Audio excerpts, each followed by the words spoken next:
World's fastest bumper car update. Welcome back to Bumper 200. Alrighty, today's episode is a little bit different. It's bridging the gap between cafe racers and total lunacy. Yes, we're going to be tearing the motor out of a Yamaha R6 and putting it into that, because we're a nut job. So if you haven't watched either of the series, I suggest you do. There's the whole Yamaha build, and now I'm tearing it apart, and I didn't even finish it. And then of course there's a ridiculous idea of the world's fastest bumper car. And as you can see, that's not the only thing that goes on in this garage. So if you haven't already checked out the channel, I would politely suggest you do, and subscribe, and give it the thumbs up, and encourage others to watch my lunacy. Anyway, what's this all about? Well, yes, this is a video of how to, or possibly how not to, drop the motor out of a Yamaha R6, because we're putting it in that. Yes, there, no, there, that. And when I say drop, I quite literally mean drop, probably. Hence the rubber tyre underneath, which will be sat on a dolly as soon as that arrives. And for the purposes of this exercise, hopefully I shall be recruiting some assistance, because I don't fancy doing this on my own. As you can see, this is the unplugged version. I've already removed the fuel tank and lots of other bits and pieces, including the seat and blah blah blah blah blah. And yeah, we have identified the various nuts and bolts which will potentially need removing in order to drop it on the floor. So the obvious ones are here and here on both sides. The not so obvious one is obscured behind this. Yeah, sneaky Yamaha. See? In there. And having watched some other idiots, very helpful people, attempt the same thing, there's one more. Yes, neatly hidden away, which is why everyone misses it, but that's what it basically ends up hinging on, is the bottom mount. Behind the kickstand, so you have to get rid of the kickstand before you actually drop it out. So that'll be fun, because the whole thing will fall over, right? Alrighty, I guess we've got to drain the radiator and the whole cooling system. Another 20 bucks down the tube, literally.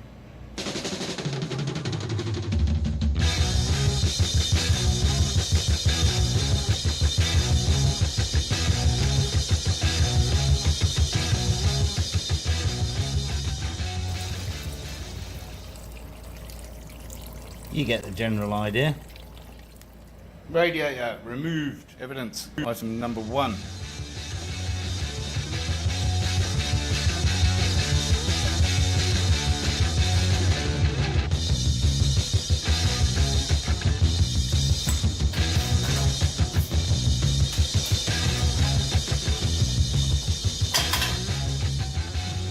Exhaust removed. Exhausting work. If I look up, it's because it is. I'm exhausted. Things that plug into all that chaos, which is the electrical bullshit that comes with a modern bike, which plugs into things like ECUs and regulators and rectifiers and relays and blah. Anyway, if you want to know what that's all about, like I said, watch some of the other episodes. I have episodes. So, meet me back here in a couple of days. Got ourselves a dolly. Certainly good for £200. What is it, skateboard? Is that how skateboards started? I don't know. Anyway, we got that. I was hoping we'd have a back wheel on the Honda so that I could use this. But as you can see, it's free and clear. That's on a breeze block, cinder block. And an old tyre. Actually, it's a new tyre. It's the wrong size for anything that I've ever had. I ordered it by mistake. Let's see how that goes together. As you may remember, one of the, probably the last bolt to come off is here. Therefore, the side stand has to come off. Therefore, we have to use this contraption. Get the arse end up in the air. And this is what it's actually designed for. These little doofers here on the frame, either side. This one's a little bit precarious, I have to say. Yeah, it seems to be holding up. Turns out I don't like the whole tyre idea, because it's actually just a little bit too big for that little dolly, which is actually the perfect size for the motor. And all we got to avoid is this bit, the oil drain plug at the very bottom. I think we're good to go like that, and if we're not, we'll just make for an exciting video. So I've already loosened off that front bolt there on both sides, which kind of just leaves that bottom one holding the front end of the motor up. And in theory, once that one's released as well, the whole thing will drop down and hinge on that boy there. So let's see if that's really the case. And as you may have noticed, I'm attempting this solo without the assistance of anyone, glamorous or otherwise, except maybe the bear.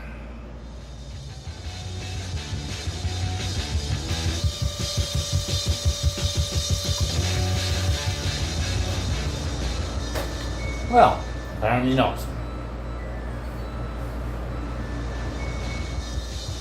Alright, let's try these two.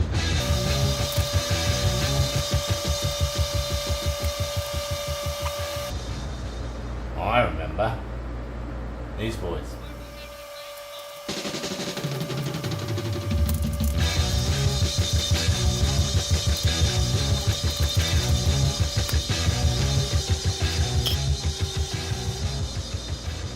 So inside there is a shaft, I believe, which has to be displaced.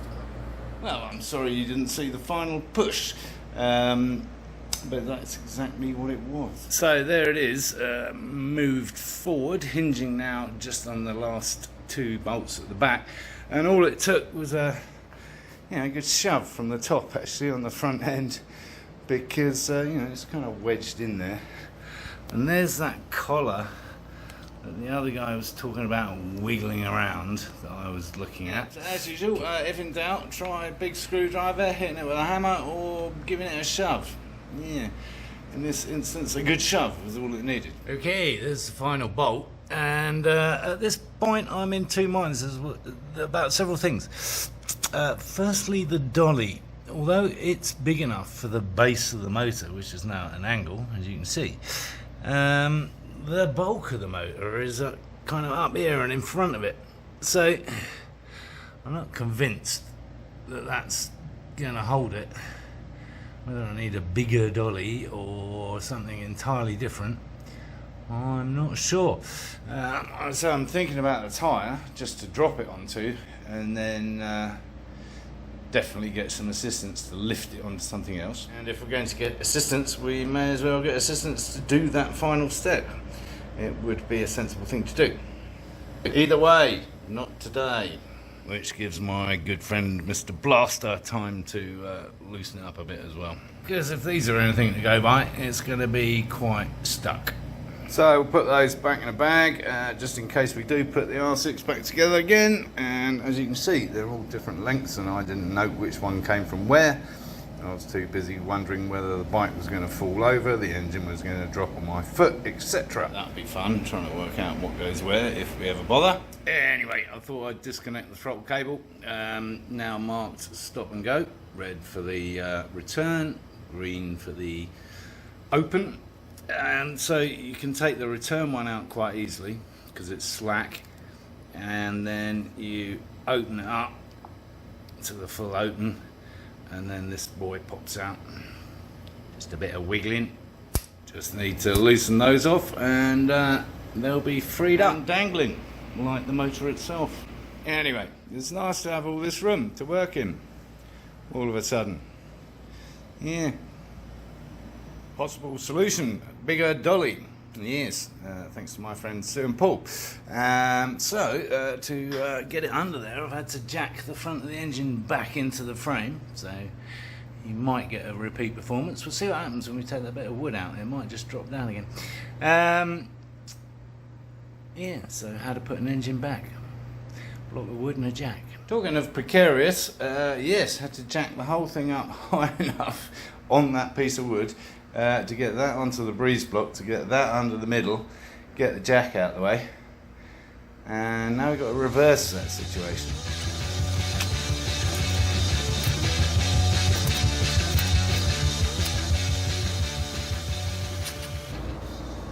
precarious would be an understatement. As always, do not attempt this at home or alone in this particular fashion. What we have established is that the dolly is perfectly capable of taking at least the weight of the motor, because it's probably taking like, I don't know, 2/3 of the weight of the bike at the moment. It's the only other thing propping it up is that rather dodgy guy there. I know, should have got the engine crane again. When there's a will, there's a way. Tiny bit of wood on the jack, holding the whole thing up on the, precarious, not much. Anyway, it's secure at the back, so it's not going anywhere fast. And I've managed to get the piece of wood in kind of where I want it. But I'll probably put it sideways. So, using the breeze block again, managed to prop up the front end just enough so that I could move the dolly forward, leaving the wood where I want it. Now I just need something to prop up the front end of the motor so it doesn't just completely fall over when we undo the bolt. Like so. Front wheel's still up in the air. Time to strap it at the back a bit, I think. Well, that boy came undone remarkably easily, and what's more, it just pulls out like that. I thought I was going to have to knock it out and everything had to come tumbling down. So unless I'm missing another bolt, that should pull away from the frame. I did tell you this is how not to, right? Of which, please note safety wear, steel toe cap, kung fu slippers. Always aware of safety in the workplace, playground, whatever this is.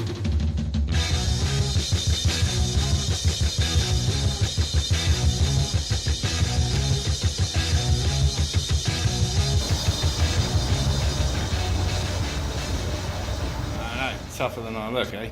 Well, now that it's out, it looks a lot taller than 18 inches, doesn't it? It's deceptive. It's sat on that plank of wood on the pallet, obviously, on the dolly.